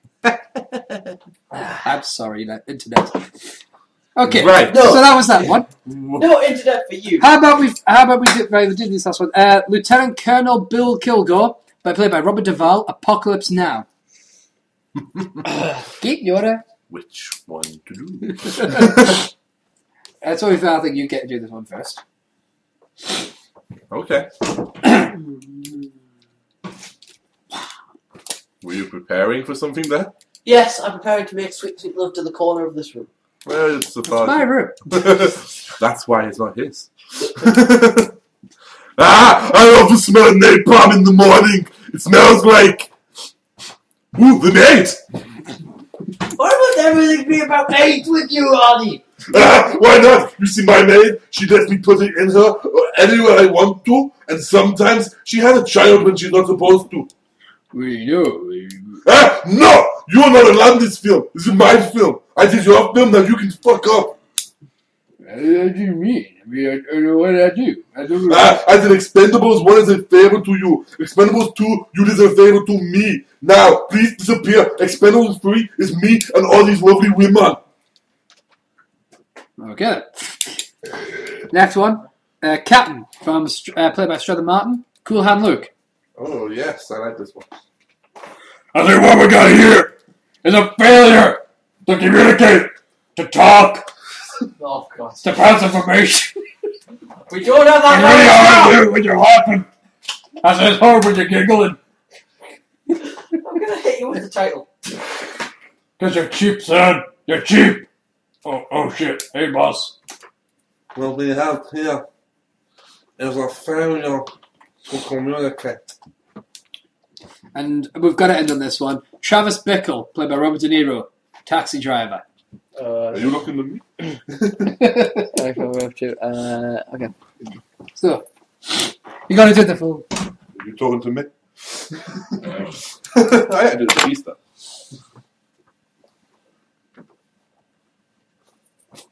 Or you talking to me? Are you talking to me? There we are, that's my little bit of a Thank you. Bit of practice with the Hawkins. You talking to me? You talking to me? That's not I good. said, you talking to me? You must be talking to me. There's nobody else around here comes. Oh, you talking to me? Ask yourself a question. You talking to me? Give us the apple. That's not cool. There they go. Alright, so those are the. That's all the impressions. So next week. 1, 2, 3, 4, 5. To the chat! Okay, so next week. You want to rant? It's the final 9. It's the final countdown! No, next week it's the next week. Hang on! Next week it's the last 9 of the top quotes. We only have 9 left, and we're doing them all next week. You still going through the rim and walk the track. Anyway, Here's luck and tell you. let's end the show with a rant. Indeed! Woo! Take your seat. Take your seat. Come on, Slick. Sit down now. Take a seat. Okay then. Take a seat. Now, Take a seat. as is part of my weekly routine, I found myself getting into many an argument this week. It seems to be what I live for. And I find the most common thing I get Last on told... Tuesday, we went to the comic book store. Yeah. I find the most common thing I get told in arguments is... No, you're wrong. they usually say, like, that's just, I don't think that's true, and I go, it is. How do you know? Science. Now, my point is... Damn you and your science proving everything right. Yeah. Now, the thing I get told most often is, oh, you're so grumpy. You are. And now, I am aware that I'm grumpy. I am proud of my grumpiness. I live in a perpetual state of grump. Now, I don't... I like that. I don't think being grumpy is necessarily a bad thing. Can we stop fucking around? Oh, it's so grumpy. But the point is, I just find I'm being called this. It gets to a stage in which people tend to see it as something that is really bad. It's not.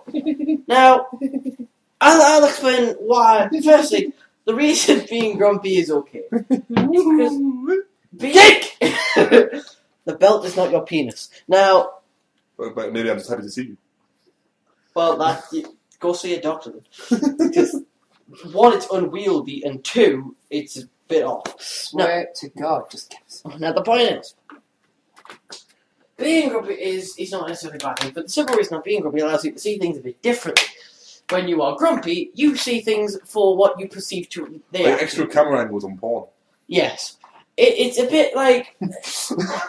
It's like the developer's commentary of the planet. When you're grumpy, you tend to see things through non-rose-tinted glasses. You can see things for what they are. It's why I do so love the news segment. Like alternative angles on porn. Yeah, it's like the beginning of the. It's like the news segment we have on the show. It puts me at least, in a relatively grumpy enough mood because of the utter pointlessness of the world to comment on the rest of it. Segment there. Please, Brian, go at you. No, of course not. Now here's the thing. I'd like to also. I see you. Now that we've discussed this, I'd like to bring to attention some of the things that have made me grumpy. Now, one of the many things that has made me grumpy, and yes, I know I'm going to eventually turn out to be some form of Willie Rushton kind of character. Stop it! Dad, stop dragging me with the belt! Now, as I was trying to point out, I got into a couple of arguments. The first thing being this week, I had to argue the concept of racism and immigration to this country. Now, you people know me by now. I am the relatively Racist, yes, we know. I'm the relatively left-wing kind of guy. I'm all about equality and loveliness and rainbows and happiness and salmon. But salmon. oh, that's a good point. I like salmon. We know you do. Paul has Oh, that pizza place in Newcastle. Yeah, I don't know. Now the point is, yes, I took him to the pizza there shop. is a I know. There is a Facebook group. There's a Facebook group, funnily enough, on Facebook, called quote unquote Our England. Now, I have no problem with English people being proud of their heritage. I am proud of my heritage. Geek, I know, is proud of his. Stephen, I know you're proud of yours. Now, here's the thing. That is all well and good. And wanting to preserve and keep your country safe is also well and good. So look what happened in North Korea. But here's the thing. Racism doesn't help with the whole keeping the country safe thing. For example, I saw a picture I see you. that was posted on Our England.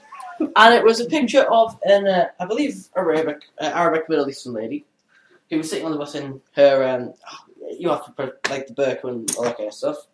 And she had a bag that was from a sail, and the sail had the word "boom" written on it. Oh no. And of course, they posted it to Our England, and all of the racist flamers, which is historically accurate, I suppose, instantly started spewing hate, like, oh, go back to your own country, and it's how fitting is that? And here's the deal. One, I don't think a 60-year-old Arabic woman is the prime candidate for Al-Qaeda. To be fair, you'd never see it coming. Well, and also going on with As a counter-argument. Going on with this, I also don't think that, of all things to do, she would go shopping first. Well, they went to the airport first. I bet they went to duty free. It's always as stupid as the Illuminati argument. Where, like, oh, you can see the signs in it. If you're a member of a super secret group and you have super secret hand signals, which is that, I believe. Click. That, right? Click! It's like that of that. So, yeah, I think that's what they do, they make fun of it, because there was that before the Wolfpack. It's like, if you're a part of a secret group, are you going to go around flashing those fucking symbols everywhere? To be fair, the heavy metal and the Texans took over them symbols, didn't they? Well, yeah, that's it's like, oh, the sign of the Illuminati. So, if you're a terrorist, you're not going to be flashing around like, ha ha, boom. You never see it coming. Going along with this also, It's like, who are you going to automatically distrust? The clean-shaven guy with a suit on, with a bag, that's just going to work that morning, or the guy with the beard and the turban and the bag, the suspicious bag? Well, I have to ask them each one question. Who did you vote for in the last British election? Conservative? Fuck off. No. If they're both candidates, majority of people are going to go where it's not the guy who's going to work, he's just going to work. He'd be my prime suspect. But, again, going along with another argument I tend to hear a lot is the ever-famous line, go back to your own country. Now, it's always fun for me when I get to point out that this is their country.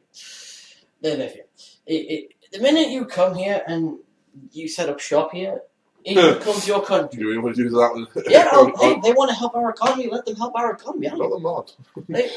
These people, they want to come, and they want to... Yes, they work in shops. They have a lot of coat shops, I admit that.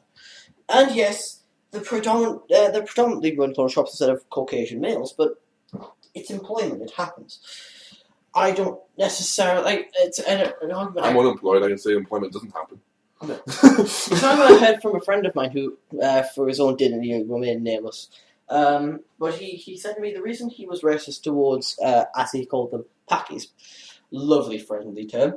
I say Pakis as well, so don't get any high horse about that one. So. The reason he I said, get me high horse. You can see it. yeah, the reason that he said he hated them was because his father used to work at a shop. He was fired from the shop, and then Mafia Pakistan took over. And he failed to see the fact that this happens occasionally. I have to laugh though because in a shop around mine, they were busted for immigration, and it's not the first time it's happened in our area either. They're all busted for illegal immigration and for not knowing the laws. But they were given a license. My roundabout point is this: if you want to decrease aggravation between races, the thing you have to do firstly is stop being aggregated towards races. If you think that these people are all violent and offenders, and when they come over that they get angry at you and they shout at you, it's probably because you've told them something nasty or you're making fun of them. It's this thing of you can't expect the world to get along when you won't partake in the getting along process. You can't all be nice if one of you thinks that, well, we'll be nice, but they have to be nice to me first. That's not how it works. Then I got into an argument, and I'm going through all of the major issues here. Can I just say about the racism? It's a simple thing. Yeah. You can climb all the way up the mountain to scream your point, but the quick way of saying it, I would say, look, ultimately, you cannot judge someone's personality based solely on the colour of the skin or where they're from. All right? And at the end of the day, I don't say religion because religion, certain personalities do fit to certain religions usually, however, not exclusively. But when it comes to skin and where you're from, look, at the end of the day, Britain was made up of, Celts. Tribals. Yeah, Celts, Romans, Nords. Vikings. Yeah, all these different people, the French, let's not forget the fucking French, the Spanish. Anglos. Yeah. So basically, we have had so many different fucking people in our country. You want to talk about pure British? Well, I'm sorry. We don't know what the fuck you're talking about. There's no such thing. Bearing in mind that Britain contains more than one country as well. Britain kind of includes Scotland as well. America's just as funny though, isn't it? Yeah. Especially the Tea Party. Yeah, this is these because that's the thing. They don't have that distinction between immigrants and illegal immigrants. They just say immigrants. They say, what do we mean illegal? Well, say illegal because that's like saying it's you're comparing someone that's doing something completely legally to someone who's illegally. So that's like saying, the happy couple that fornicate to rapists. That's the same kind of thing. Actually, there was a thing about that. Not to take you off topic. On the Daily Report. So yesterday reported here Wednesday in America. Sorry, first Tuesday in America. Yeah. We get a couple of days behind. Yeah. Like a day behind. Sorry. And it was reported in. Let me get this right. I think it was Kentucky. Right. That the anti-sodomy laws were banned in Kentucky. They were lifted. Yeah.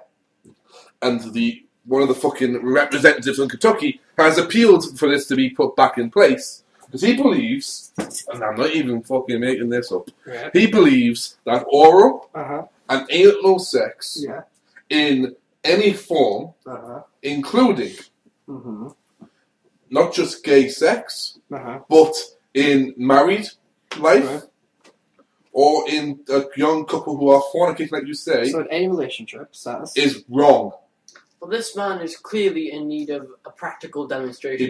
He believes he likes a missionary position, and that is it. Don't you put your mouth there, and I won't put my mouth there, and I won't even think about putting it in there. I'd be tempted to say, it's more like the if I ain't getting any neither are you, son, kind of thing. But I don't. But he's not even the thickest person they reported on yesterday.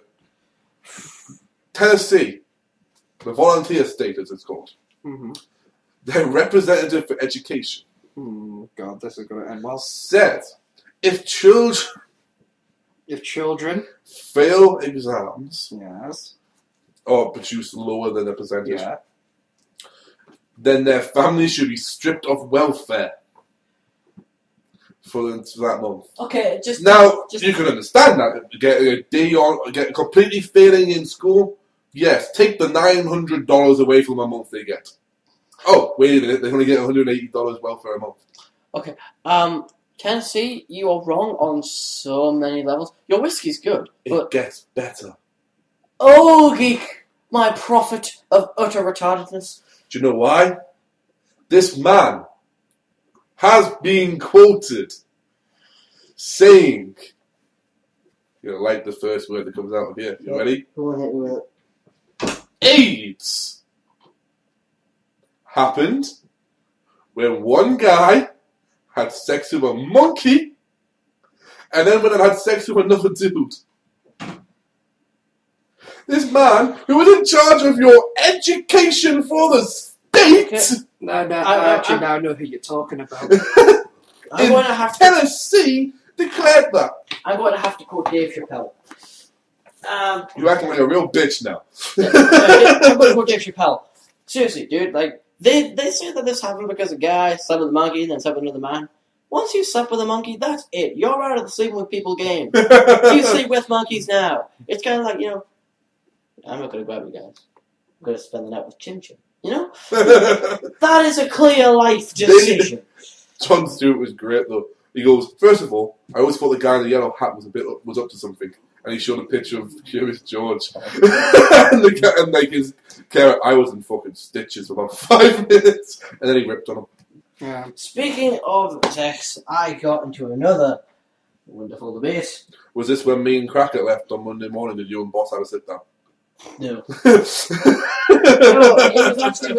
actually again with a friend of mine who, again, will remain nameless because I might have to smack him with a fish made of utter ignorance. Then there's the whole legal thing. Yeah. How did you get a fish made of ignorance? I have my ways. Mr. Now, Mad. he turned around and he I'm such stated an idiot that sometimes. he believes that, as a general concept, homosexuality was an abomination upon this world. Direct quote. I love the fact it's like, just generally speaking, it's an You know, abomination. I'm sorry, did you just notice Mhm. my reactions to racism and homosexuality were completely different? Yeah. I just started listening to the racism. Homosexuality debate just gets me annoyed. Well, he's like, now, It's fear by ignorance. he's like, So is racism, though. I'm going to sum this up in a fair but I'm not going to rant on. The difference is, gay people don't go around blowing up buildings, so it's No, they're transforming into places to live. I'm going to Fabulous. I'm going to bring this point up in relatively little time because I don't want to rant on too long and get more arguments. Firstly, all the arguments that I've heard for being against gay people, they're just wrong. If you want to talk about the statistics of nuclear families and how they have better raised children, well, that's wrong. Firstly, Yes, the American, they're going against the gay wedding. Mm. They try to bring up the American sociological support, and they said they went. Oh, the American Sociological Society said that it's a depravity. Is that the right word? depravity. Depravity against yeah. the nuclear family, and it's harmful towards the Yeah. child. At which point they pointed out, or was pointed out to them, no, they said the opposite. Yeah. They say there is no actual basis around the improvement or destability of a child's upbringing based on its parents. Here's another point about nuclear families. If you want to talk about kids and how they will be affected, firstly, tell me one way in which a gay couple can have an accidental child.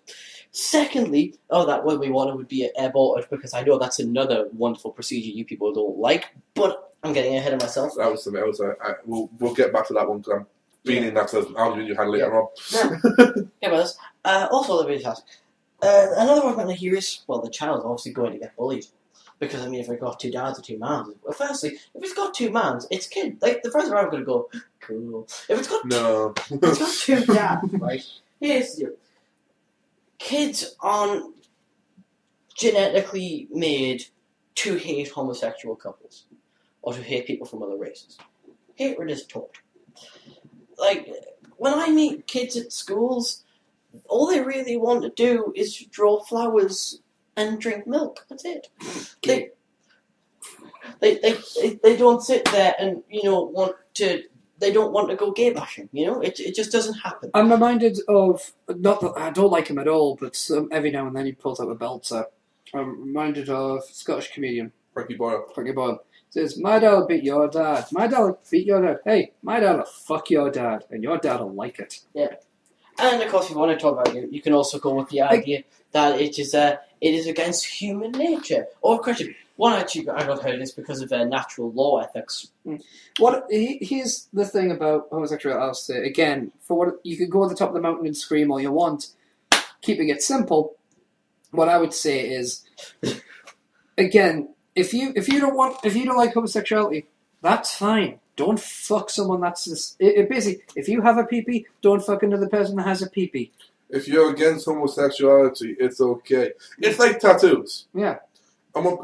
There's a saying in the tattoo community is, you know the difference between a tattooed person and a non-tattooed person? Mm-hmm.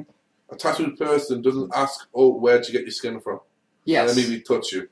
Yeah. Exactly. It's like, I'm not a big fan of tattoos or piercings. And sometimes, on other people, they do work fantastically. Me! Right? Two examples I'd bring up. I can't imagine seeing Dan without, the Marvel characters on his arms or whatever. At the same time, there's an online personality pushing up roses. She makes it work. Like when we were doing our top 5. Did you just forearm pushing up roses? No, when we were doing the top 5 women, though, Adam picked this one lass who's had loads of tattoos on them. That completely put me off. But again, that speaks nothing of her character to me. Yeah. I just don't like. It's just not my choice. It's for me, tattoos are like clothing. You want to dress in a certain way, fine.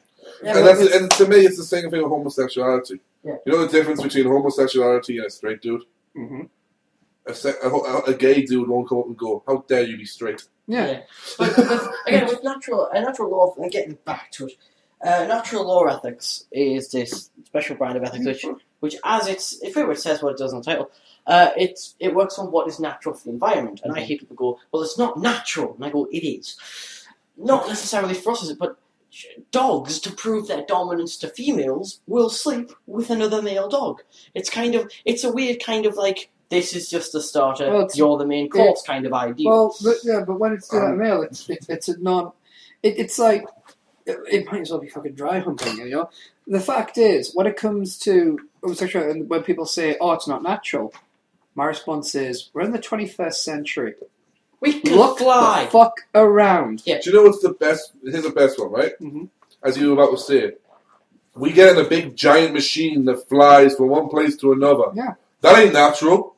Yeah. There was a couple. More importantly, there was a male couple that were arrested on a plane for making out. Yes, I remember that. Yes, as somebody said. It was in Brazil. Shall we discuss the fact that back in the medieval era, it was natural for men to either be flogged or sent to be knights, and if their fathers couldn't pay their taxes, they would sell their daughters to be prostitutes. So let us consider what is natural in this world. Again, you can never and when it comes to certain religious folk, you can never fucking please them. Yeah. But in the old, because we'll go to the Bible and say, hey, in the Bible says we can sell you can have prostitutes and all that jazz, and they go, oh well, that was a different time. Obviously, but then they'll say, but the Bible's always true. So then we say, okay, well, let's legalize brothels. How dare you? It's like, make up, fucking make up. So in my opinion, Jesus was the first rap group. Think about it. He hung around with 12 dudes who all believed what he said. Yeah. And then he had at least one hoe follow him around. Yeah. It's my opinion that and he was black. It's my opinion that Jesus was the single greatest close-up magician that will ever live. It's my belief it's fictitious. Yeah. We have a but again, going along with the religious argument, as I know we're just dying to get to, which is not really, pardon the pun, but I also got told that the Bible says it's wrong, and as Stephen pointed out, the Bible also says it's okay to sell your daughter to slavery. Yeah. Kids, if they disobey their parents, should be stoned within the streets. Women, to the same. If you disobey the order of doing stuff on a Sunday, so no more, Sunday soccer leagues. A great thing for this is the West Wing. Football leagues, my apologies. If there's a clip of the West Wing, which is fantastic. Excellent clip. Penn and Teller also do a good job of explaining because in the West Wing, he brings up those same things and sits and goes, "We still have to have a talk now." Yeah. I always love the fact that you fetishes. By the way, when we meet together, everyone stands, and she's the one sitting down together. But the thing about natural law, religion, all this I have stuff. to watch that series again. Ultimately, religious people should never, in a million fucking years, And the boss means ever. use the phrase "it's not natural." You believe that a man rose from the dead on the third day. Do not fucking talk to me about what is natural or not. Certain part of it also believe that you eat bread and blood and it transforms. Yeah, Bread and wine. Yeah. And it transforms into the body and blood of your Saviour. That would be the Roman Catholic teaching of transubstantiation. Yeah. I'm going to move. I personally, as a Catholic, Yeah. don't believe that. I just believe it's a symbolic. Yeah, gesture. I'm going to move away from homosexuality because I believe I've done my job. The final thing that got me annoyed is... I kept my mouth shut. Don't you dare start giggling. Now, I was good. the final thing I'm going to talk about, I'm going to let them giggle away like people. I was good. The Just final because thing he's a that- homosexual and job does not mean anything's funny about it. Final thing that's been getting me annoyed, I'm taking you away. I wish you'd done that at the start of the fucking rant. Now, Now we realise you should be closer to the Now- microphone. And also, Funk, Hmm. I'm louder than you. I know. And the final point is that I plain don't like people as a general concept. I don't care if you're... No. I don't care. I'm not racist or homophobic. I hate you all equally. He knows our viewers. He hates us all equally. Well, I judge everyone. It's I believe it was either George Orwell. It might be George Orwell or Oscar Wilde said. Or George Carlin. No, I'm free from all prejudice. I hate everyone equally. Yeah, it's not necessarily meant to be offensive. I'm not trying to say like, oh, you're all evil. I don't like it. It's more like until there's such a point of which you make me like do this weird laugh thing where I just basically exhale more rare than I usually do. Basically, you hate everyone just as equally for whatever reason. Yeah. It's not. You don't give two shits about skin, creed, whatever. I'd like to explain my own points. Now, Yeah. I'm just taking 2 minutes to do what you're doing in an hour. Yeah, because I'm trying to make it a longer show. It's already an hour and 42 minutes. Well, I guess I'll sum up then with people not interrupting. Now, Handbags, please. no, I prefer an over-the-shoulder kind of satchel, if anything. It's just Along with the helmet of It's justice. called a purse. Satchel. it's a Joey Man purse. Now, Yes, yours has a satchel. I know, now then, but we call it a man bag. I don't like the judgments that people pass towards other people in this world.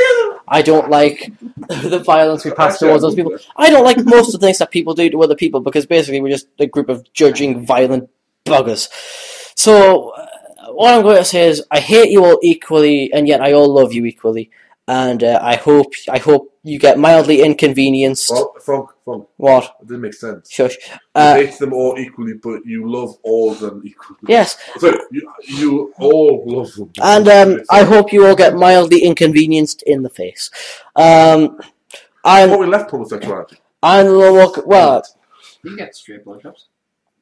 I know. not in Tennessee. That was Kentucky. Yeah, your face is in Kentucky. Ladies and Actually, gentlemen, That's what she called. ladies and gentlemen, I'm the Lord Welcome One. I'm now going to put the microphone. Before you in finish rant mode, because this will really love you. You'll love this one. I'll leave now. No, you'll love this one as well. No, it won't. Yeah, I know. There was 4 states Yeah. in the United States of America. America. Fuck yeah! That believe that changed their termination laws Oh god. for abortions. Okay. It is now illegal in one state in America to abort any living being. I'll call it Yeah. after Yeah. 12 weeks. I'm out. Hold on. In one state that was 4 weeks. And in another state, so it must have been 3, it was A life. This is what they said. A life begins the moment of conception.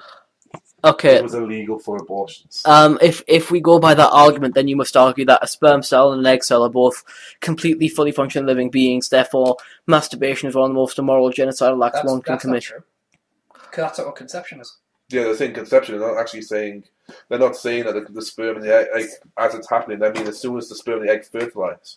That's what conception is. Yeah, that's complete. It's. Nah, well, whatever. Basically, it means that rape victims are completely shit out of luck. Yeah. I believe this one was in the South. I reckon it wasn't enough, though. One of the states was the Midwest. It was free. It was free because whoever reported it called it a red state trifecta. Yeah, sounds and this would be why I sometimes think it's okay to be grumpy. I'm the Lord Walker 1. I'm handing you back to Stephen while I go and change my hoodie and then get ready for bowling days. One of these days, Peace out, brother. One of these days, I'll be able to get a fucking awesome camera for us to do this live stream in HD and shit like that, and it should be awesome. I was watching the Rooster Teeth podcast when they were celebrating the big 20 years, or 10 or 20, I think it's 10 years, sorry. 10 years, I yeah, 10 years. And you had, like, Gav and... Yeah. And... Gav, Jack, Ryan, Ray, and Jeff. It was four of them, because it wasn't the one with the hat or rush over, because... It was a beard. That's Jack. His beard was there. Well, they had these drinks in the big window behind them, because it was done early April. Because it was a really nice set, although the guy that runs the entire thing, he kept moving his mic. Fucking irritating. But yeah, I love their setup, and I would love to get that stuff to the show, but we need a reliable sponsor. We need a reliable router, because that's right, folks. We're looking for sponsors. I'll take a sponsorship for this, and hashtag don't welcome. Well, look, we're always looking to improve the quality of the show, but it's always trial and error. Because at the end of the day, we're human. We have to learn, and even though we're in season 2, we are still amateurs at this. We're still getting there. And I'm also toying with an idea for a wrestling themed countdown like him. Yeah. So anyway, let's wrap this show up. Hey guys, TJC here, and I'm here to tell you 2 places you should check out immediately. If you're looking for a special gift for a friend, or perhaps you're just a fan of jewellery, collectibles, or dragons, then I've got 2 places just for you. The first thing I'd check out is RAR. RAR has some of the best handmade jewellery and collectibles you can get, from special hair clips, key rings, and even phone charms. And the beauty is, all this can be customizable, so if you're looking for a special custom item, then all you got to do is check out the pages, contact the artist, and strike up a deal, and I promise you that the quality and the prices are awesome. But if you're a fan of dragons, check out Starlight Sanctuary for orphan dragons. Here you'll find a collection of the cutest dragons available, just waiting for a good home, and all of a great quality. All these items are made by artist Helen Logan, someone that I've known for a very long time, an amazing person, very kind-hearted person, who works very, very hard. So I'm making this advert to help support her. I don't receive any money for this. I would never ask for money of this, and I would never accept any money for this. I'm doing this because she is awesome, and I think you should check her stuff out. So how do you do that? Well, you can check out these amazing collections by following the links in the description. In the description you'll find the links to the Facebook pages, the Tumblr page, and the DeviantArt page. And remember, if you're looking for a special item, contact her via Facebook or DeviantArt, and then she'll get back to you as soon as she can. So remember, Starlight Sanctuary and RAR for your handmade jewellery, collectibles, and dragons. I'm CJC13. Thanks for listening. You can follow us on Tumblr, you can follow us on YouTube, you can follow us on Facebook. You can follow us all the details. Also, buying a special brand of headphones is not a movement. Marketing choice. Continue. Beats by Dre doing a commercial and campaign. Right. Let's join the movement. But in any case, this has been the Lone Walker 1. This has been Geek King. Peace! This has been Stevie3. We'll see you next week on Adam's episode of Hashtag Chat. GFTBA, people. Did this not count? This is mine. I have to do the quiz in 2 weeks. Yeah, well. GFTBA. That'll be your show then. Look forward to that. Yeah. So, from all of us, thanks for joining us. Bye. Shout! Shout! Let it all out. These are the things we could get sued for. Shall the devil